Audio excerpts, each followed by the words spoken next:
Have you ever felt like a cat chasing a laser beam? Jumping from one money-making idea to the next? Hoping this time it would be different, I have. Often. Every time a $1 million idea pops up online.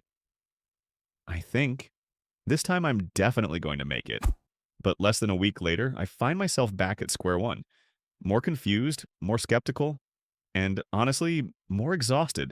It's called shiny object syndrome. It sounds funny, but it's actually very common whenever I see something new and shiny. I jump right in, forgetting that underneath the shiny exterior is a whole mess of uncooked spaghetti. And so I start repeating the cycle interest. Try, disappointment, quit. Before I can get too far, I turn around. But then, when I was drowning in a pile of life-changing opportunities that had yet to come to fruition, YouTube appeared, not as a savior, but as a mirror. I had been watching YouTube every day for years, but I never thought that I could be the creator of those things, not just the consumer. At first, I simply thought, why don't I try making videos? I didn't need to be famous right away. I didn't need to be as good as anyone else. I just wanted to try. And so I started. If you think I started with a cool video, with sparkling images, crystal clear audio, and a well-written script, then no. My first video was like a cake falling face down on the floor. You could tell it had potential. But in the end, it was just a mess. And you know what's funny? I still posted it. I had no experience in filming, no fancy equipment except an old phone, a cheap mic, and enough enthusiasm to mess everything up. The script was written as I thought. The lighting was flickering like a streetlight during a storm, and my voice was hesitant like a student suddenly called to the board. And yes, I absolutely did not dare to show my face. My face was still a state secret at that time. But you know what? In the midst of that disaster, something strange happened. I felt happy. For the first time in months or maybe years, I found myself actually doing something.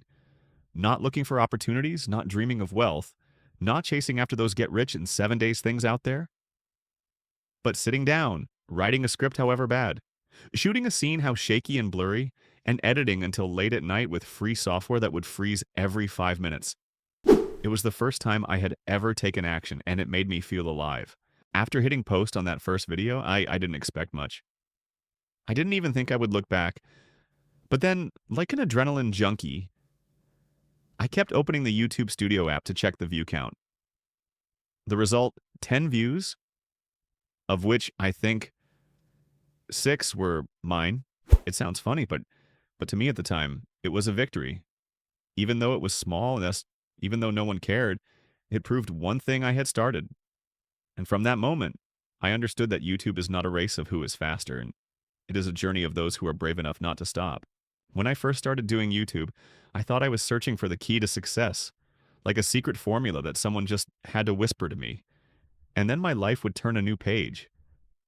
But the more I did it, the more I realized YouTube is not a door that only opens once. It is like a small dirt road. The more I walk, the more clearly I see who I am. At first, I simply imitated others. When I saw someone tackling a hot topic, I rushed to follow suit, just like I would with a TikTok trend. When I noticed storytelling videos attracting viewers, I pulled out a few old stories to share. But there was one thing I couldn't imitate: real emotions. Then, one day, I stopped and asked myself if I had to tell a story that no one would watch. Would I still want to tell it? Surprisingly, the answer was yes. But it was my own story. The things I had experienced, thought about, and even laughed at because they felt so weird. From that moment on, I began making videos as if I were writing a diary. There was no need to be flashy, no need to follow anyone else. Just me, sharing what I truly wanted to express. And you know what? At that moment, for the first time in weeks, I felt lighter. There was no more pressure to post videos at the right time. No more worrying if the title wasn't exciting enough. No need to force myself to be someone I wasn't just to impress others. Instead, I learned to enjoy every little step, from coming up with ideas to recording, and to sitting late at night editing. I also gradually discovered the secret joys of being a YouTuber, for example. Learning how to add subtitles without being off by 5 seconds for the first time, or finding a little trick to create thumbnails that still look professional using Canva. These are small joys, but they make me feel like I'm improving every day. I don't need to prove anything to anyone, just realizing it is enough. YouTube is no longer a dream of a better life. It has become a companion. No pressure, no comparison, just quietly supporting me every time I sit down at my desk, turn on my laptop, and choose to continue. I don't remember which video was the first one that a stranger commented on, but I remember the feeling very clearly.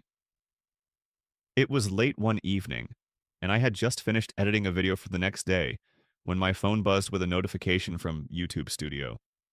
I opened it and saw a short line, "Great content. Hope you make more." And I had to read it at least 3 times to make sure it wasn't my mom.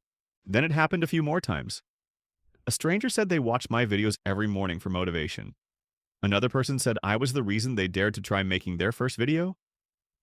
At that time, even though my channel had fewer than 500 subscribers, I felt like I had hit the jackpot. Here's something I didn't understand before: the true joy of creating doesn't come from numbers, it comes from connections. There's nothing more heartwarming than a stranger somewhere on the planet taking a few minutes out of their life to watch a video you put your heart and soul into and then thanking you for it. I went from being a skeptic to a believer in the process. I started to make a habit of recording every little milestone. Not to brag, but to remind myself, hey, you're on the right track. The first 1,000 views, the first comment that wasn't from a friend, the first retweet, those little things were enough to make me smile all day long. The more I did it, the more I understood that YouTube isn't a sprint. It's more like a hike. Every day, you just take one step at a time, slowly but surely. And it's that steady but unhurried approach that keeps me going. I also started to see myself more clearly in each video. I know where I am strong and where I am weak. I know what narrative voice suits me and what editing style makes me happy. Gradually, I stopped comparing myself to others. I only compare myself today to who I was last week. Just a small step forward, and I am content.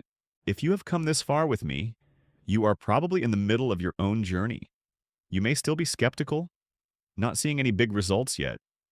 But I believe that those little signs, if we are patient and observant enough, will be the seeds of something bigger. We will explore that in the next part.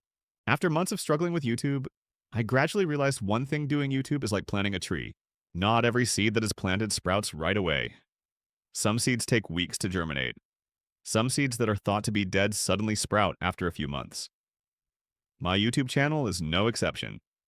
Some videos that I had high hopes for fizzled out like firecrackers, while others that I created in a hurry, just to post for fun, received much higher views. What I find most interesting is that the longer I continue, the more I understand what I want to do. Previously, I posted content randomly, trying whatever I saw others doing. But after a few dozen videos, I began to realize what kind of content excited me, what stories I was happy to tell, and what kind of feedback from viewers made me feel truly connected. I stopped asking, will this video get a lot of views? And started asking, will this video help me learn something? And will it communicate what I want to say? It felt like I wasn't just building a YouTube channel, I was building a better version of myself. This reminds me of the saying, you can't control the wind, but you can adjust the sails. I can't control the algorithm, but I can control how I tell my story. I can't make everyone watch my videos, but I can make the people who are watching feel that it's worth their time to stay. And that's probably the best thing YouTube has given me: not money or fame, at least not yet, but clarity.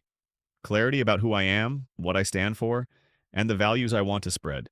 You know, there's something strange about the YouTube journey that I've come to understand after dozens of failed videos. It's not about who is better, who speaks better, or who has a better microphone. It's about who starts the game and who stays a little longer. The world doesn't need more people who just sit and watch videos and scroll. It needs people who stand up, turn on their cameras, and do something silly but sincere people who say, I don't know much, but I'm learning. Those are the ones who are truly memorable. You don't have to be a million-view YouTuber, but you can be a genuine creator, someone who makes others laugh, think, or just feel less alone in the middle of a tiring day. Sometimes, a small video of yours can be the thing that makes someone else believe they can do it too. And if you've been waiting for a cosmic signal to get started, this is it. Just try it. Learn from the bad, laugh at the silly. Enjoy every first view and comment, even if it's from your mom. Play a real game. And who knows? The next inspiration you